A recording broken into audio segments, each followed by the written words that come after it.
சென்னைக்கு வருகை தரும் மாண்புமிகு பாரத பிரதமர் நரேந்திர மோடி அவர்களை வருக வருக என வரவேற்று வருகிறோம். வினோஜ் பி செல்வம், பாஜக மாநில செயலாளர்.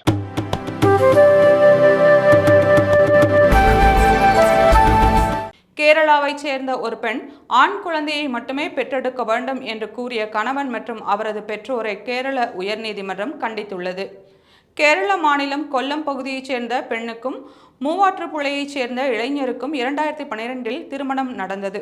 திருமணமான நாள் முதலே நீ ஆண் குழந்தைத்தான் பெற்றெடுக்க வேண்டும், அதற்கு நீ சில நடைமுறைகளை கடைபிடிக்க வேண்டும் என்று கூறி கணவன் வீட்டார் துன்புறுத்தியுள்ளனர்.